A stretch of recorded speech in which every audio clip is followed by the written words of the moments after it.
बच्चों, मैं लालिमा सिपाहा आज आपको समास का अगला वीडियो लेकर आई हूँ। This could be us. So back to what I was saying. Could be us. अभी तक हमने समास के 4 भेदों के बारे में विस्तार पूर्वक जानकारी प्राप्त की है। कौन कौन से भेद? सबसे पहले हम समास की परिभाषा पुनः दोहराते हैं। समास अर्थात संक्षेप में कहना या संक्षिप्तीकरण। अगर हम इसकी परिभाषा को देखें तो परस्पर संबंध रखने वाले दो या दो से अधिक शब्दों के मेल को हम समास कहते हैं, अर्थात जिनका आपस में संबंध हो और उनका मेल हो उसे हम समास कहते हैं। समास के 6 भेद होते हैं। कौन कौन से? पहला है अव्ययी भाव समास, दूसरा है तत्पुरुष समास, तीसरा है द्विगु समास, चौथा है द्वंद्व समास, पांचवा है कर्मधारय समास और छठवां है बहुव्रीहि समास। अभी मैंने आपको मेरे पिछले वीडियो में द्वंद्व समास, द्विगु समास, तत्पुरुष समास, कर्मधारय समास हम आज पढ़ेंगे, अव्ययी भाव समास। इस प्रकार हमने अव्ययी भाव समास, तत्पुरुष समास, द्विगु समास और द्वंद्व समास इन चारों भेदों के बारे में समझ चुके हैं। मैं आपको इनके बारे में पूर्व में समझा चुकी हूँ। आज मैं आपको सबसे पहले कर्मधारय समास के बारे में बताती हूँ। कर्मधारय समास क्या है?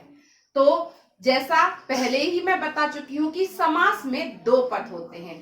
पहला पद पूर्व पद और दूसरा पद उत्तर पद। या तो किसी समास में पूर्व पद प्रधान होता है, किसी में उत्तर पद प्रधान होता है या किसी में दोनों पद। तो अभी हम कौन सा समास पढ़ रहे हैं?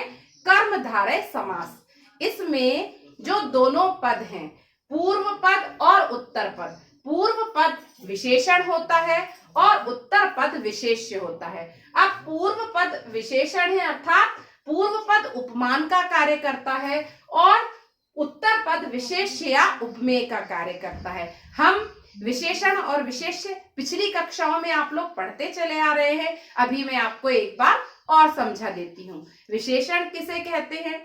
वे शब्द जो संज्ञा या सर्वनाम की विशेषता बताते हैं हम उन्हें विशेषण कहते हैं, और जिन शब्दों की विशेषता बताई जाती है उन्हें हम विशेष्य कहते हैं। जैसे मैंने बोला काले बाल, तो काले विशेषण है और बाल विशेष्य है। या मैंने बोला कि नीली फ्रॉक, तो नीली विशेषण है और फ्रॉक विशेष्य है। तो इस प्रकार से ये जो कर्मधारय समास है इसमें पहला पद पूर्व पद विशेषण होता है और दूसरा पद उत्तर पद विशेष्य होता है। इसी प्रकार से उपमान और उपमेय अर्थात उपमान, अब मैंने जैसे शब्द लिया नील कमल, तो नील क्या है? उपमान है, और उपमेय जिसको उपमा दी जा रही है वो उपमेय होता है।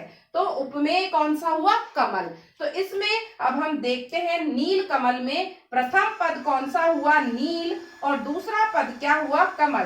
तो नील अर्थात नीला है कमल, तो नीला कमल।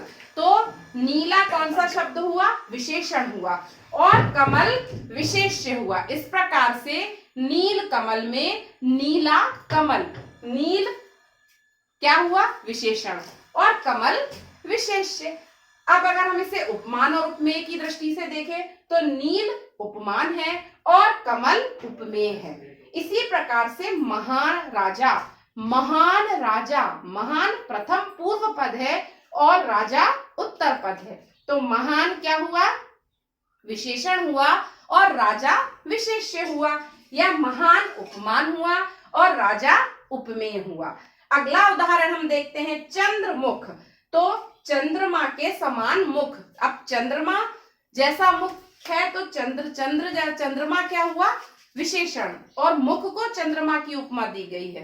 तो चंद्रमा हुआ विशेषण और मुख हुआ विशेष्य, क्योंकि मुख को चंद्रमा की उपमा दी जा रही है। तो यहाँ पर उपमान हुआ चंद्रमा और मुख हुआ उपमेय। अब विद्या धन, विद्या रूपी धन, तो विद्या उपमान हुआ और धन उपमेय हुआ, या विद्या विशेषण हुआ और धन किसके क्या है? विद्या रूपी धन है। आगे हम देखते हैं मृग नयन, तो मृग यानी हिरण, हिरण जैसे नयन नेत्र, तो मृग क्या हुआ विशेषण और नयन विशेष्य। इस प्रकार से पूर्व पद हुआ उपमान और उत्तर पद हुआ उपमेय। अगला उदाहरण आप देखिए, विद्याधन। विद्याधन हम पहले पूर्व में भी देख चुके हैं। अगला उदाहरण हम देखते हैं, नील गाय। नीली गाय, नील गाय, नीली है जो गाय तो नील गाय, तो नीला क्या हुआ विशेषण या उपमान और गाय उपमेय या विशेष्य हुआ। महान देव, महादेव अर्थात महान देव, तो महान हुआ विशेषण और देव हुआ विशेष्य।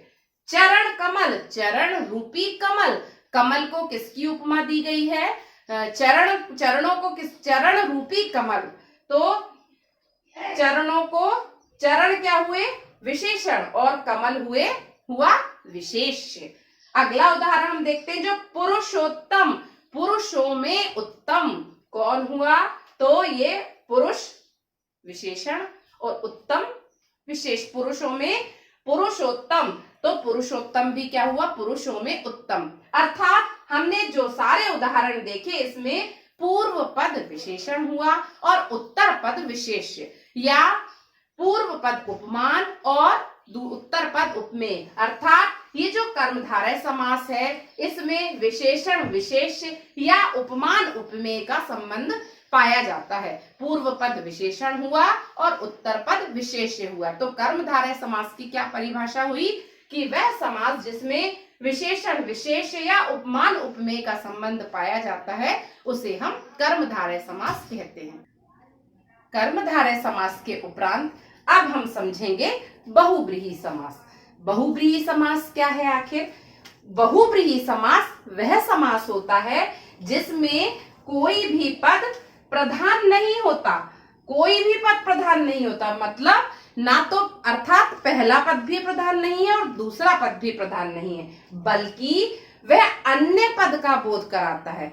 अर्थात ना तो पूर्व पद प्रधान हुआ और ना ही उत्तर पद प्रधान हुआ, बल्कि अन्य पद की ओर संकेत, अन्य पद का बोध कराता है, उसे हम बहुव्रीहि समास कहते हैं।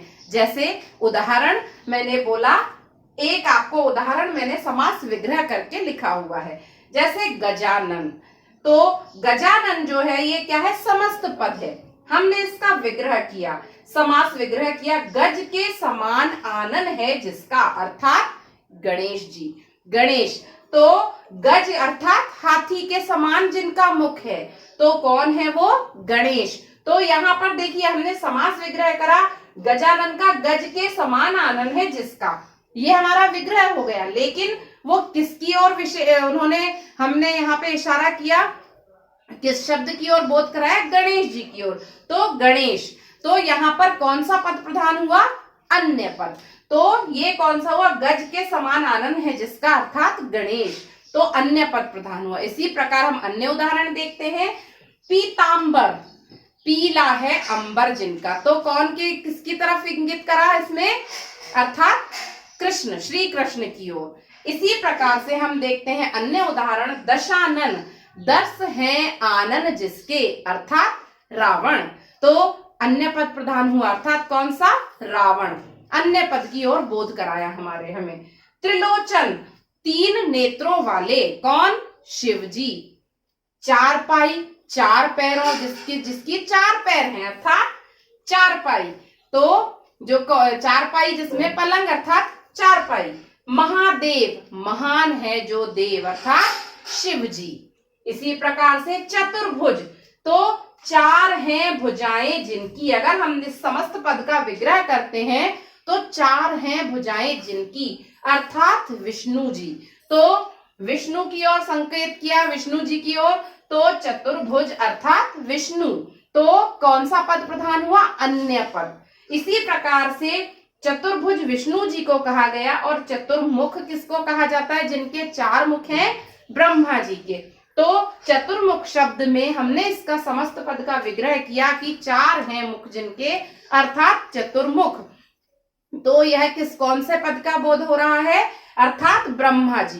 तो इस प्रकार से हमने समास विग्रह कर देख लिया कि जो ये बहुव्रीहि समास है इसमें ना तो पूर्व पद प्रधान होता है और ना ही उत्तर पद प्रधान होता है, बल्कि अन्य पद का बोध कराता है। तो आज मैंने आपको बच्चों कौन कौन से समास समझाए? कर्मधारय समास और बहुव्रीहि समास। कर्मधारय समास भी मैंने बता दिया था आपको कि पहला पूर्व पद विशेषण और उत्तर पद विशेष्य होता है, और बहुव्रीहि समास में कोई पद प्रधान नहीं होता, बल्कि वह अन्य पद का बोध कराता है। इस प्रकार आज हमने अब समास के संपूर्ण भेदों को विस्तार पूर्वक अध्ययन कर लिया है। अब यदि आपको मेरा वीडियो पसंद आया हो तो लाइक, शेयर और सब्सक्राइब करना ना भूलें।